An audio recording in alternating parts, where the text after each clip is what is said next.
Hello everyone, welcome back to Joyshree's world. তোমরা সবাই কেমন আছো? আশা করছি তোমরা সকলে খুব ভালো আছো, আর আমিও বেশ ভালো আছি। কদিন আগে চলে গেছিলাম বিপত্তারিণী মায়ের পুজো করতে। আমাদের এই বগুড়ার জাগ্রত মায়ের মন্দিরটা ভাবলাম তোমাদের সাথেও শেয়ার করি। এখানে কিন্তু অনেক দূর দূরান্ত থেকে ভক্তরা আসে এখানে পুজো দিতে, আর প্রতি বছর এই বিপত্তারিণী মায়ের পুজোটা কিন্তু আমরা করেই থাকি। ছোট থেকেই দেখছি আমার মা এই মন্দিরে এসে পুজো করে, আর বড় হওয়ার পর আমিও এখানে পুজো করতে আসি। সব সময় পুজো করতে না পারলেও এই বছরে একবার বিপত্তারিণী মায়ের পুজোটা কিন্তু আমরা করবই। যাই হোক, বিপত্তারিণী পুজো করার জন্য যেটা লাগে তোমরা অনেকেই হয়তো জানো, সেটা হলো লাল সুতো আর এই যে দূর্বা। তো এগুলো নিয়ে আমরা একদম সকাল সকাল চলে এসেছিলাম, অনেক রকম ফুল টুল নিয়ে, বিশেষ করে জবা ফুল। তো সমস্ত কিছু গোছগাছ করে আমরা চলে এসেছিলাম, আর এখানে প্রচণ্ড ভিড় হয়। যেহেতু আমি অনেকটাই সকালে এসেছিলাম, সেই জন্য বেশ মাঝামাঝি বসতে পেরেছিলাম, আর বসার সাথে সাথেই সবাই এখানে সুতো বাঁধতে শুরু করে দেয়। আর তোমরা অনেকেই জানো কিনা আমি জানি না, হয়তো জানো, বিপত্তারিণী মায়ের এই যে লাল সুতোতে এখানে কিন্তু 13টা গিঁট দেওয়া হয়, 13টা দূর্বা দিয়ে। তো যাই হোক, এইভাবেই সুতোগুলো বানাতে হয়। তো আমাদের বাড়িতে যতগুলো মানুষ আছে সেইভাবে আমরা সুতো বানাচ্ছিলাম। তো খুব মজাও হয়। আর আমার সাথে গিয়েছিল আমার মা, আর তার সাথে কিছু প্রতিবেশী, তারাও ছিল, কিছু বৌদি, তারপর আমাদের ছোট্ট গুহেলিও ছিল। আর এই যে দেখো, কিছুক্ষণ পরে পুজো শুরু হবে, তার আগে এই যে সবাই সুতো তৈরি করতে ব্যস্ত। কেউ কেউ বানানো সুতো কিনে নিয়ে এসছে, বাট আমার মনে হয় এখানে এসে এই সুতো বানানোটাই সবথেকে ইম্পর্ট্যান্ট একটা কাজ। আর এটাতেই খুব ভালো লাগে। কেনা সুতো না জানি কটা সুতো থাকবে, কটা গিঁট থাকবে, ঠিক মন ভরে না।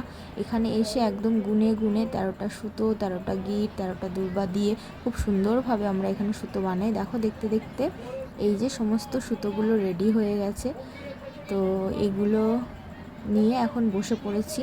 কিছুক্ষণ পর পুজো শুরু হবে, আর তারপর আমরা সবাই অঞ্জলি দেব, তোমরা সবাই দেখতেই পাবে। আর এদিকে দেখো, আমি এত জবা ফুল নিয়ে এসেছিলাম। খুব ইচ্ছে ছিল মাকে এবার একটা জবা ফুলের মালা দেবো, কিন্তু সেটা হয়ে ওঠেনি। তবে অনেকটা ফুল নিয়ে এসেছিলাম, সেটা মায়ের চরণে দিয়েছি, আর কিছুটা রেখে দিয়েছি অঞ্জলি দেওয়ার জন্য। যদিও এখান থেকে সবাইকে ফুল দেওয়া হয় অঞ্জলি দেওয়ার জন্য। আর এখনই শুরু হয়ে যাবে পুজো, তোমরা দেখতেই পাবে।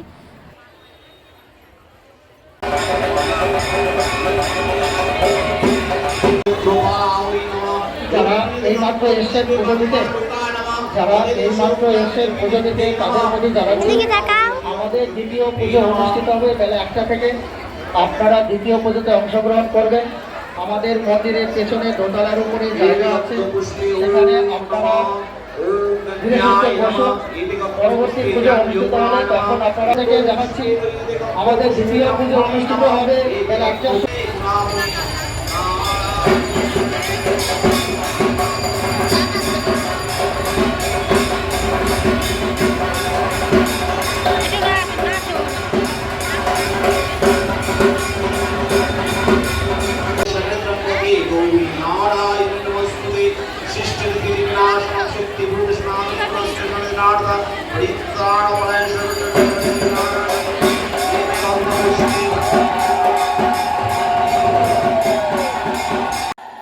তো মায়ের পুজোর পর শুরু হয়ে গেল মায়ের আরতি।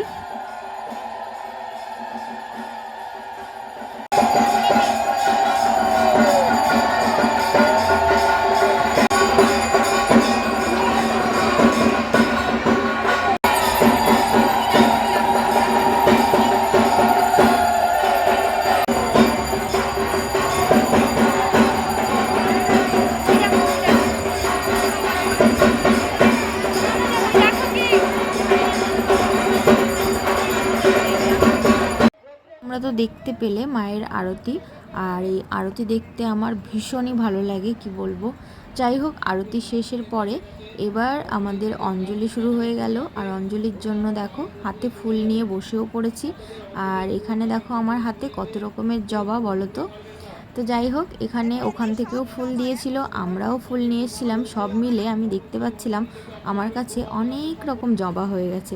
তো আমি সেই জবাই কালেক্ট করে এতগুলো জবা বানিয়েছিলাম।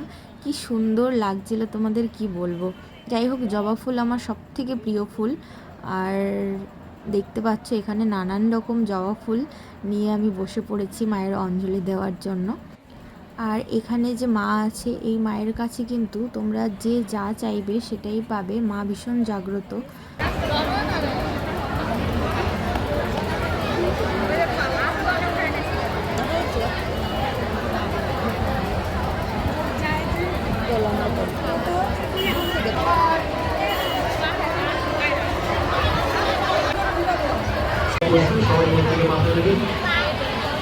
এই ঝুড়ির ভিতরে দিয়ে দিন সবাই। আমরা ঝুড়ি দিয়ে দিয়েছি, ঝুড়ির ভিতরে ফুলগুলো দিয়ে দিন। ওখানকার লোকজন সমস্ত ফুলগুলো নিয়ে মায়ের চরণে দিয়ে দেবে। আর আমরা যে সুতোগুলো বানিয়েছিলাম সেগুলো মায়ের চরণ ছুঁয়ে আমাদের দিয়ে দেবে। খুব ভালো সিস্টেম এখানে। যাই হোক, পুজো শেষ আমাদের। আর পুজোর পর মায়ের মন্দির থেকেই একটু প্রসাদ গ্রহণ করে উপোস ভেঙে তারপর বাড়ির দিকে রওনা দিলাম। তো এই ছিল ছোট্ট একটা মায়ের পুজোর একটা ব্লগ। তোমাদের কেমন লাগলো অবশ্যই জানিও। আর আজকে পুজো করতে এই যে আমি এই শাড়িটা পরেছিলাম, তোমরা তো দেখতেই পেয়েছো, লাল একটা শাড়ি। আসলে কি পরবো না পরবো বুঝতে পারছিলাম না, সেই জন্য এই কমফোর্টেবল একটা লাল কালারের শাড়ি ছিল, সেটাই আমি পরেছিলাম। আর এই যে আমার মায়ের সাথে কিছু ছবি টবিও তুলে নিয়েছিলাম। আর যে বললাম কুহেলি, ওই যে দেখতে পেলে ছোট্ট কুহেলি ছবি তুলছে। তো যাই হোক, অনেক দিন পর মায়ের মন্দিরে পুজো দিয়ে সত্যি ভীষণ ভালো লাগছিল। আর আজকের দিনটা খুবই ভালো কাটলো সবার সাথে। আর যে কোনো পুজো করতে আমার বরাবরই খুবই ভালো লাগে, যেহেতু আমার মা অনেক বেশি পুজো করে, সেই জন্য মায়ের সাথে সাথে আমারও করা হয়ে যায়। আর পুজো করলে মনে একটা আলাদাই শান্তি আসে। তো যাই হোক, এই ছিল আজকের ছোট্ট ব্লগ। কেমন লাগলো অবশ্যই জানিও। আর দেখা হচ্ছে নেক্সট কোনো একটা ব্লগে। ততক্ষণের জন্য টাটা।